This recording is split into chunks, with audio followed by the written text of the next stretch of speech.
All right, everyone, it is interview time, and we are here with Dr. Moali, here to talk about erections. Dun dun dun. Just kidding, not here to scare you about erections. We love erections, and we also love soft cocks. We like all the cocks. We just like cock. We're here to talk Like about chickens? yes, but sorry, vegans. Maybe some fake and bacon. What's a fake and chicken? What's the Um, name for the fake chicken nugget? I think it is just called like I don't. Oh, there's a name. No, it's like not like a McNugget. Anyways, Anyway, I don't know. tangent squirrel. Okay, so we're here to talk about the seven psychological hacks for firm erections, and we are super excited to talk about this because we love cocks, as I said. Also, Dr. Moali is awesome. We guested on her show, and I believe the episode is coming out this week, which means that is in the past. So we are in the future when this comes out. So you're welcome. Hello, future. So you already heard a little bit about Dr. Moali in our bio in our intro, but Dr. Moali, can you please tell our listeners how you got to where you are today in the field of sexuality? Can you please elaborate a little bit more? Well, thank you so much for having me. I'm very excited about this conversation. I love the book and I love your show. How I started in the field of sex therapy, it's like I didn't know this was the actual field. So I always had high sex drive. I loved sex. And then one day out of blue, when I was in graduate school, sex started getting painful. It gets worse and worse. And I was trying to, okay, I'm going to muscle through it. And even when I was in graduate school for psychology, I didn't know sex therapy is a thing. So we started going to couples therapy, and like for a long time, we got really good in communication. Communication is important, but sex therapy is its own field. So it wasn't until one of my professors told me, "Oh, have you tried sex therapy?" I went to this wonderful woman for a few sessions. She gave me some tips, and we talked about things and completely resolved the issue. I was like, oh my God, I didn't need to be in couples counseling for, for that long. And that was like life-changing for me. I was like, oh, I want people to experience what I experienced. So that's how I got to the field of sexual health. Mm-hmm. Oh, wow. So just to circle back, so you had actually gone into not only the field, but you were in sex therapy, getting a session from a sex therapist as well? Great point. So I was like, my focus back then was trauma. So I was in graduate school for clinical psychology, but I was going into couples therapy when I was struggling, thinking that's the only option.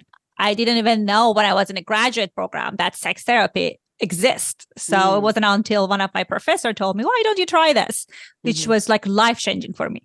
Oh yeah, life-changing for everyone else too, because you're incredible. And yeah, when we were on your show, I loved your vibe. I loved talking to you. It was so easy. And I can imagine how incredible you are at what you do. So to bring it back to the show, because I love hack shows. Mm-hmm. And this hack is show. hack shows, a hack show, but it's about hacking and like tips and tricks. But let's talk about all things erections. And I love talking about erections. And Amy loves talking about cocks, and I love talking about erections. Yay, everyone wins. So first up, what are some of the main causes of erectile issues when speaking about penis owners? Well, the first part of the kind of this puzzle is physiological health, right? So in order for you to be able to have a firm erection, you need to be able to have good blood flow. Also, there's a part of it, it's a kind of like your brain registering that the situation is sexy and communicating it with your dick. So it's all are connected. And when people are struggling with erectile functioning, sometimes it could be a physiological issues like a issue with blood flow, health issue. All sorts of kind of illnesses can impact cardiovascular kind of challenges, impact the blood flow, or it could be anxiety related, right? So our mood really impacts our kind of ability to function. So when we feel very, very anxious, it's hard for our penis to stay erect, right? Like evolutionary, it's like based on evolutionary psychology, that is in a way impossible because it's less than your opportunity of survival. The other issue is that at times people didn't think about it. It's like the interpersonal psychosexual context, right? So sometimes maybe your penis works just fine. You're not anxious.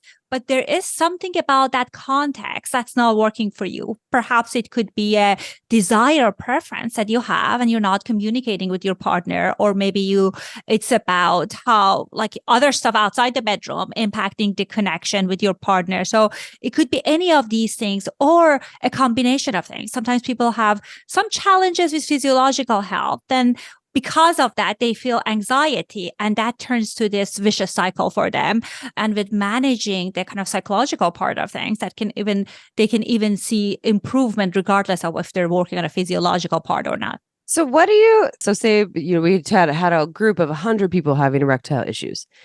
What is the percentage, in your opinion? And this is like a guess, right? Like you probably don't have the exact statistics, but for folks where it really is a physiological thing, and the percentage of folks where it's more of a psychological issue? Based on so I have a private practice in LA, I see like, I can honestly say like up to 70% of people who come to me, it's purely psychological, relational, because most people first, they go to their doctor, they do kind of physiological assessment, and they know that like their hormones are okay, the blood flow is okay. So again, 70%, I would say like it's just there's something psychological or relational that impacts their ability to perform.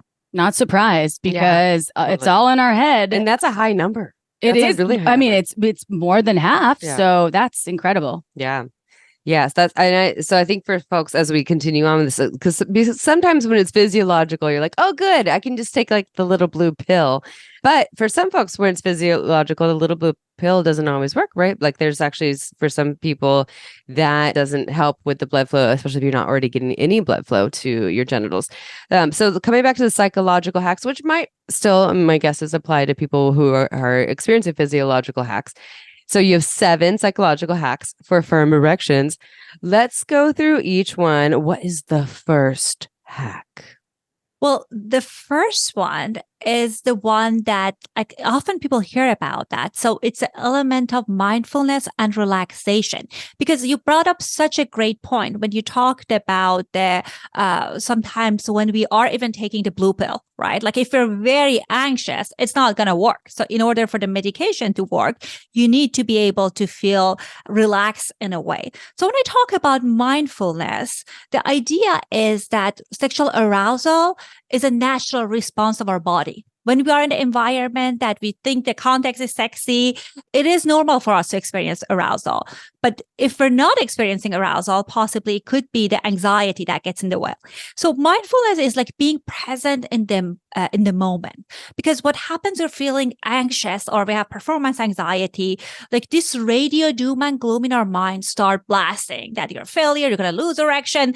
And then you get involved in this like back and forth between the thoughts, and you lose your connection in the moment with the environment, with what's happening with your partner, with what feels in your body. So it's really helpful to practice the skill of kind of relaxation, mindfulness outside the bedroom.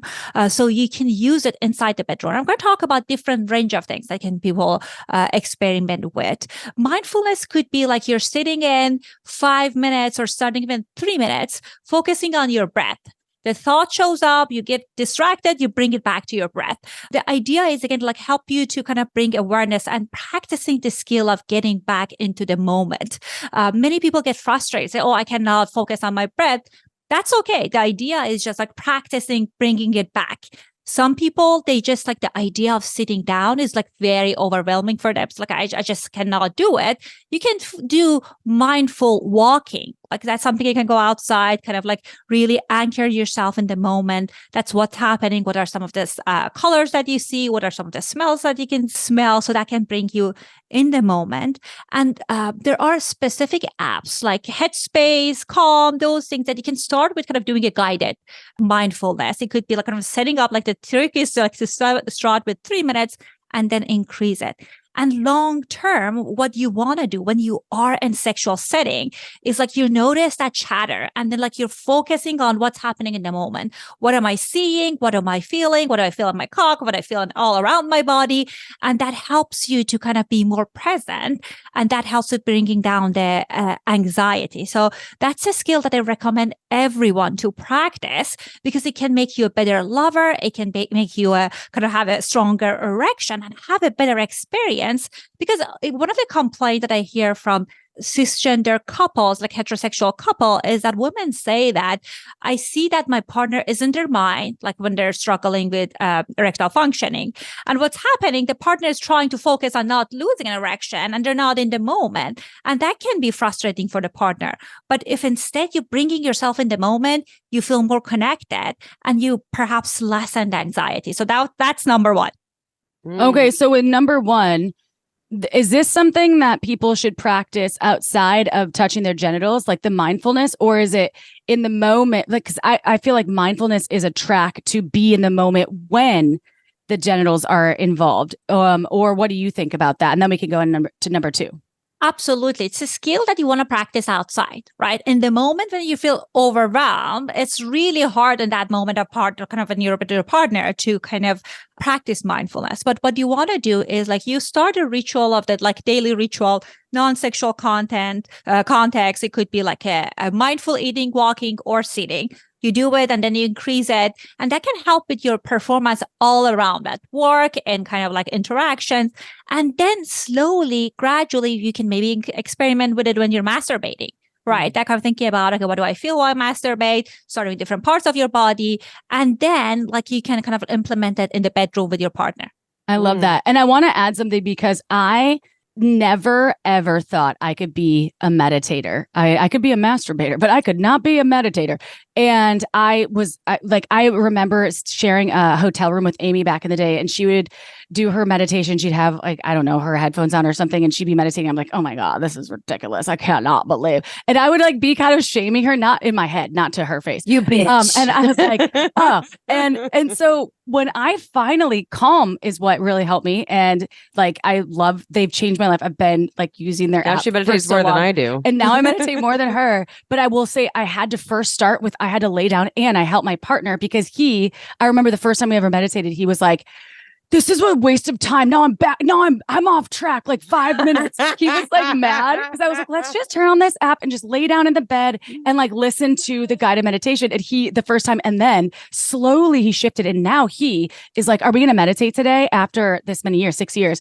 But how are his boners though? How are his boners? And his boners are, I mean, better than I've ever seen for 55. I mean, he's 55 and I'm like, dude, I've experienced 20-year-olds that don't have as many boners.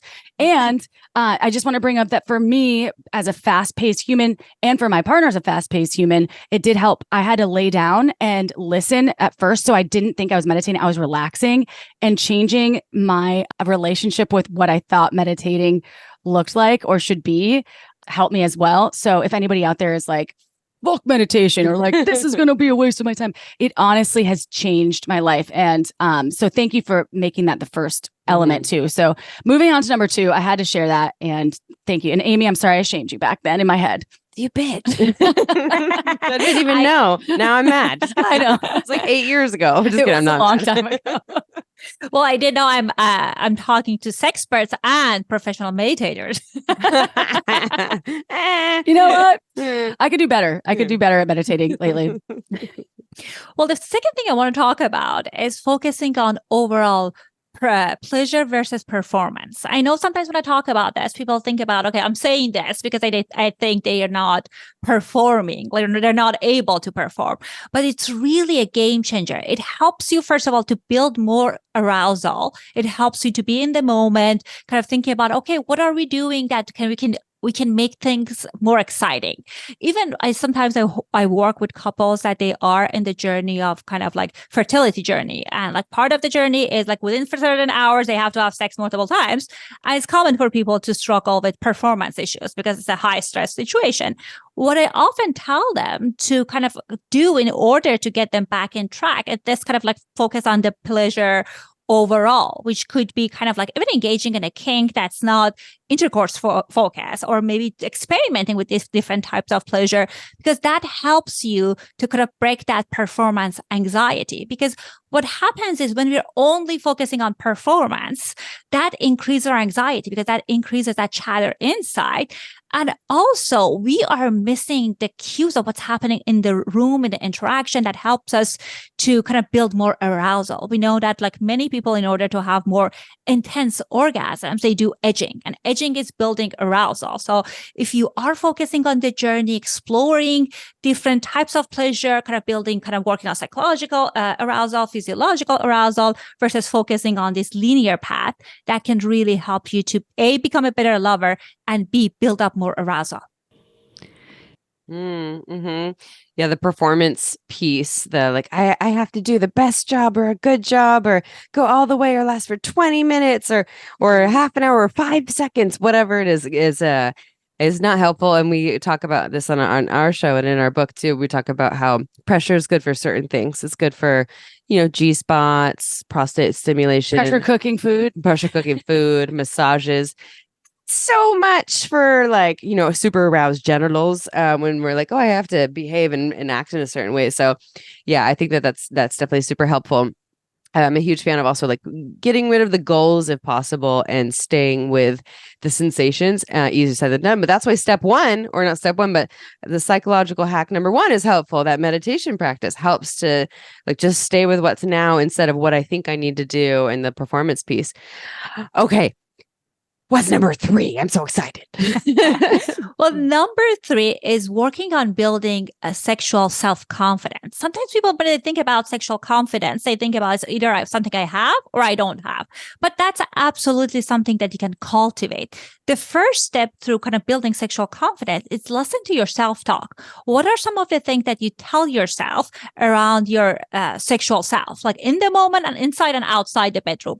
And how accurate are those stories? Because what happens is some of the stories at a certain point, maybe that they were accurate, but right now they're not accurate anymore. It could be like maybe one lover 10 years ago said this about my penis or this about my ability as a lover, but now I'm kind of hooked on that story. The first step is thinking about, okay, maybe that was then and this is now, or how accurate is the self-talk? So, and if it's not accurate, what would be a neutral thought that I can replace it? Like maybe I cannot be kind of going from this place of like, I'm broken, I cannot do this, going to this place of I'm the best lover.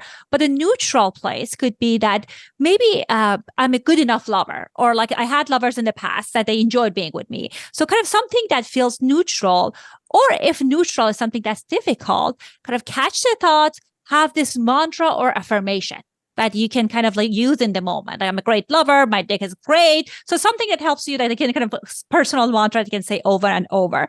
The other part of it is like practicing self-compassion.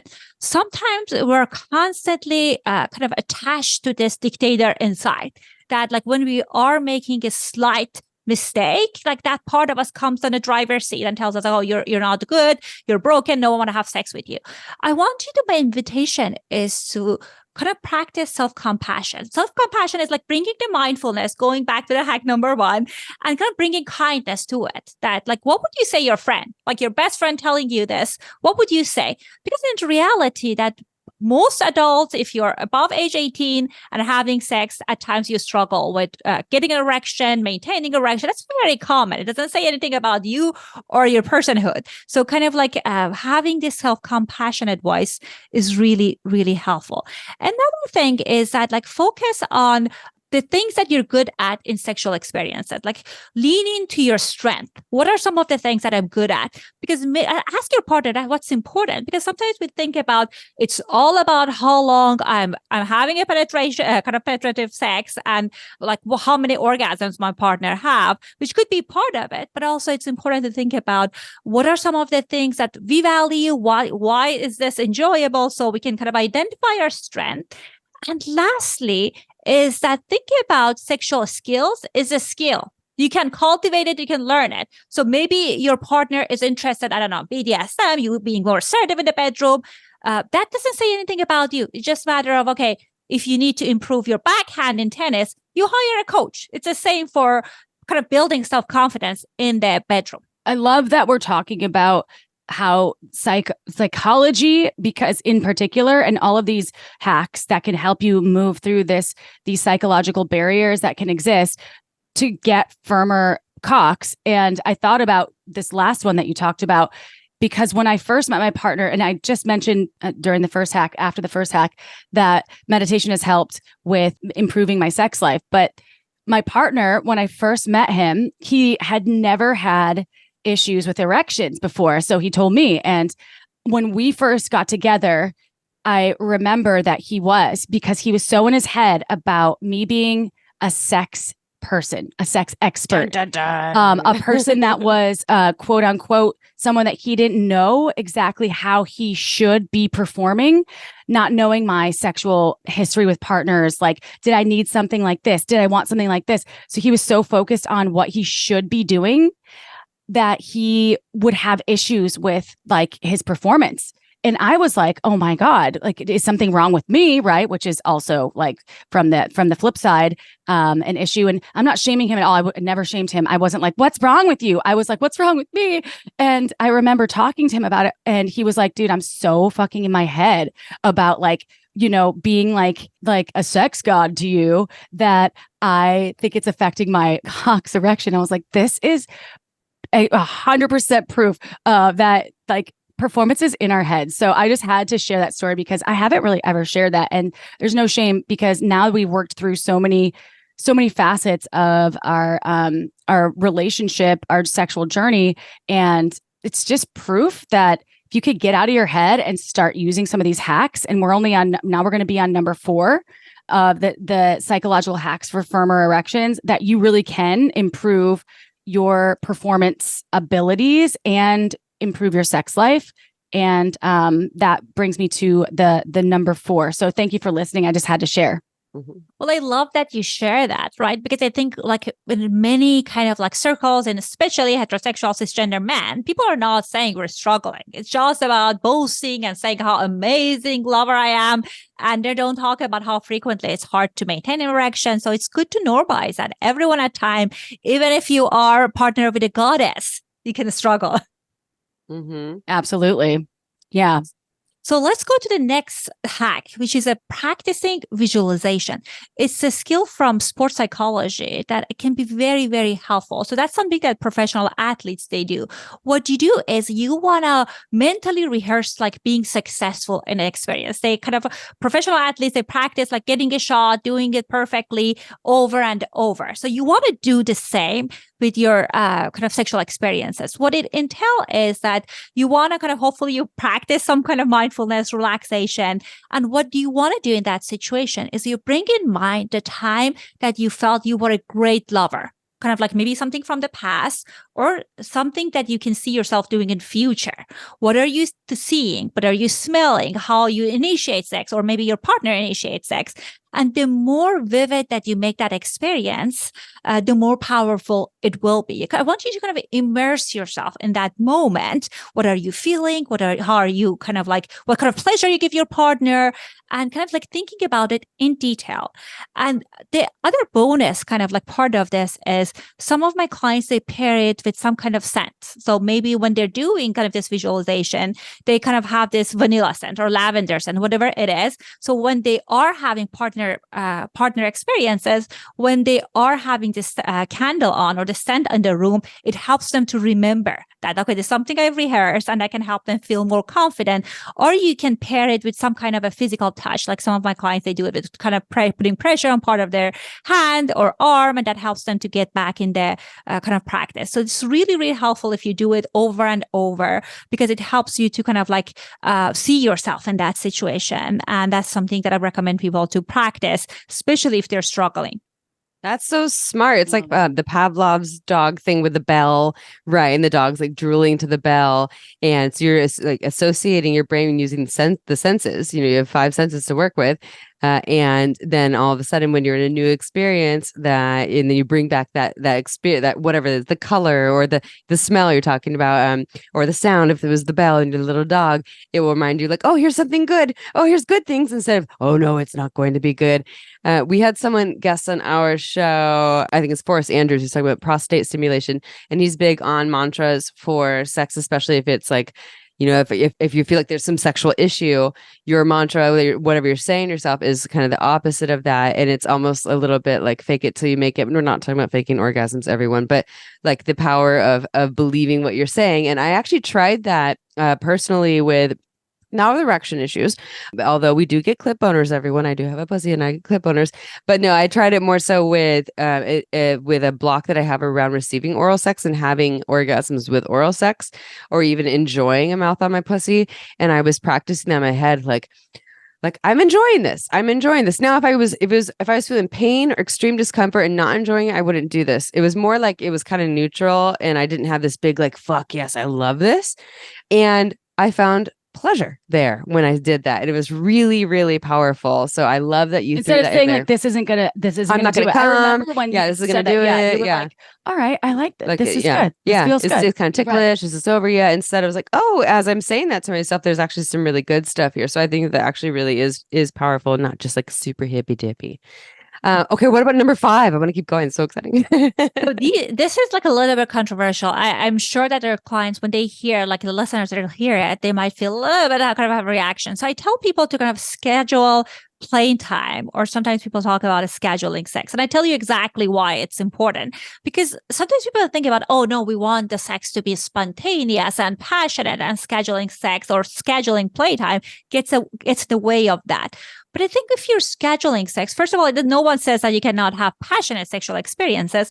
But what happens is you can build anticipation. You can plant sexy seeds in the interaction with your partner, and that can build with building psychological arousal and helping you get in the mood. The other part of it, it's help you to do kind of prepare for this playtime. And many of my clients, what they do is like pair it with doing something that they enjoy doing. They feel good about themselves. I have clients that they love boxing. They feel in a state of flow when they're boxing. They do boxing first, and then like they know that come home and they have a sexy time with their partner. So it's really helpful to help yourself to feel ready, your mind, your body. And also, it helps you to have dedicated time, because one thing that gets in the way of people experience arousal is like when you have a schedule that's crazy and stressful, that can take you out of the moment. But if you have this block time dedicated for playtime, erotic playtime with your partner, you know that you can kind of like manage your schedule around that. That's a good one. Because I have been super annoyed when I haven't had scheduled playtime, because now it is more scheduled, and I'm in the middle of like writing the book, and my partner would come in and be like, hey, and like start like massaging my shoulders or something. I'm like, bro, get the fuck off me. I have a deadline, and this is not sexy time. Like, I am not feeling sexy right now. Like, you cannot.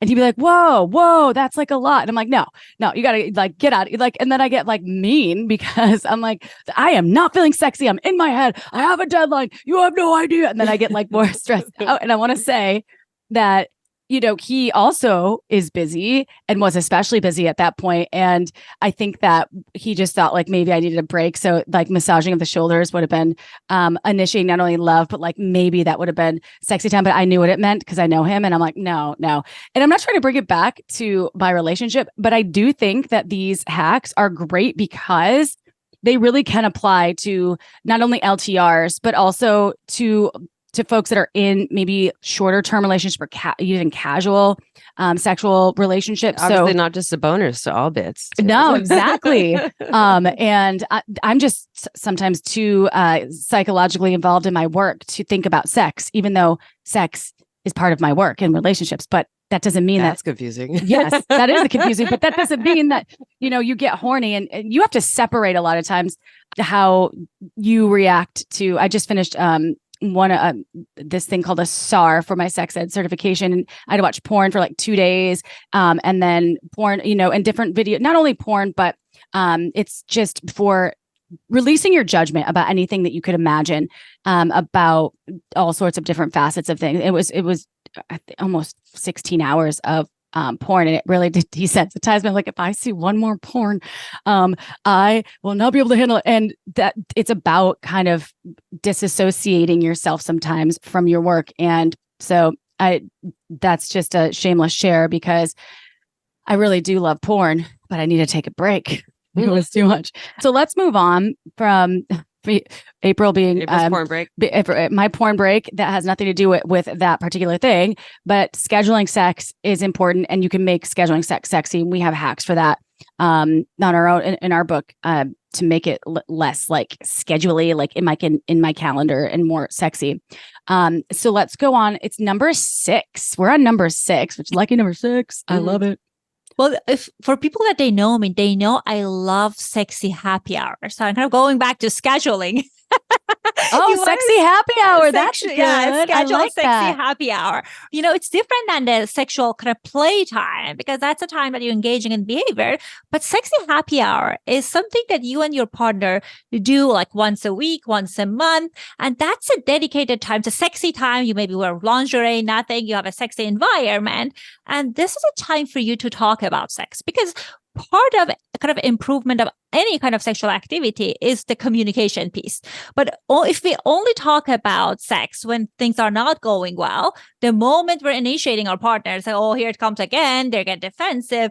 But if you have sexy happy hour, you can kind of like organize it however you want. So I tell people like a beginning of the process, you can talk about fantasies that you have. Maybe you want to engage in the fantasies, not engage in the fantasies, and also kind of like talking about what are some of the things that you guys did that worked like during last few weeks, and what are some of the things you want more of? So, for example, how it could be applicable to the firmer erection is that many of my clients, as they enter different stages of life, they might need more physical stimulation. There's nothing wrong with them. It's not like I'm now less attracted to partner.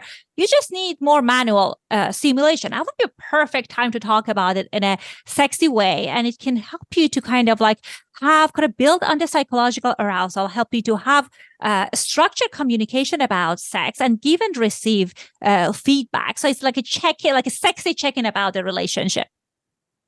Yeah, I'm a big fan of the check-ins, but I think a lot of people think that like that's we were talking about this earlier today, talking about sex and how scary that can be. Oh no, we have to talk about sex, and there's so many ways to make it sexy and fun and playful.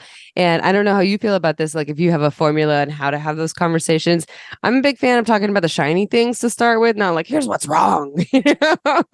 Especially like if we're like half naked or wearing lingerie or something. But like what's working really well. What are we wanting more of, and like maybe also like what's not working here, but like start with the juicy stuff and the connection. And if you're into drinking a glass of wine or eggnog because it's the holidays over here, then do that. And if you want your mocktail or your bubble water, then you do that too.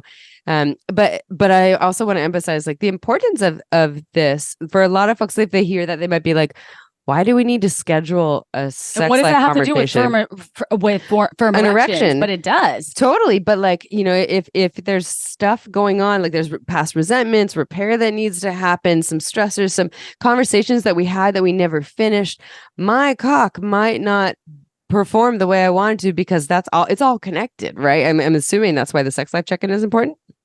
Absolutely. And I love that you brought up that kind of like, we want to make sure that we're talking about juicy stuff. I tell people, I kind of think about for sexy happy hour, 4-to-1 ratio, right? Like you're talking about 4 things that's working, and 4 thing could be small thing. Like when you kiss my neck last time, that drove me crazy. And when you tease this way, it was amazing. And like for an ass, you can talk about, I want more of this. This would work so much better for me. Or you can tease during kind of like a sexy happy hour, talking about it, or seeing something. Like many people who are into erotica, watching porn together, part of the sexy happy hour, they watch these things, listen to these things to build up that erotic energy in their relationship. Mm-hmm. Yeah, totally. It all makes sense to my brain. I don't know about everyone else's, but it's all perfect gold. Okay, so what about Number 7. Wait, so you said 6 is lucky? I thought 7 was lucky. Well, for me, I my life rolls in 6s. Oh, it's not about me again. So lucky number 7. Well, number 7 is like exploring new activities. And that's something that you can do in like in a talk about it during sexy happy hour, like having your sex bucket list. And hopefully with this kind of particular exercise, you want to engage in things that are not erection focused, right? It could be kind of maybe exploring a new toy and kind of seeing how would that be? Because sometimes when we are in the kind of routine of doing same things, then that if we had some challenges in the past, the moment we are at the part step 2 of 4 step, maybe that chatter starts. But now if we're doing kind of exploring the new sex toy or doing like some kind of a sexy massage or tantra, those things can help us to kind of our brain to go in the mode of learning. And at times, if it's slightly challenging, that can help us to go in the state of flow. So that helps us really to break that connection of anxiety with our body. And it can build kind of like fun with your partner. When it comes to new activity, I tell people to kind of maybe pair it with something that you do that you enjoy. Maybe like you start with that kind of foreplay that you love. And then as part of the core play, you're doing this new activity of maybe tantric exercises, or it could be kind of sexy massages, or like whatever you think that you want to do that's not erection focused. Again, the idea is not whether you can have an erection or not. The idea is like practice a different muscle of kind of like erotic energy in your relationship. Now you're talking about a mental muscle, right? You have muscles in your brain. Okay, so that finishes the 7 hacks.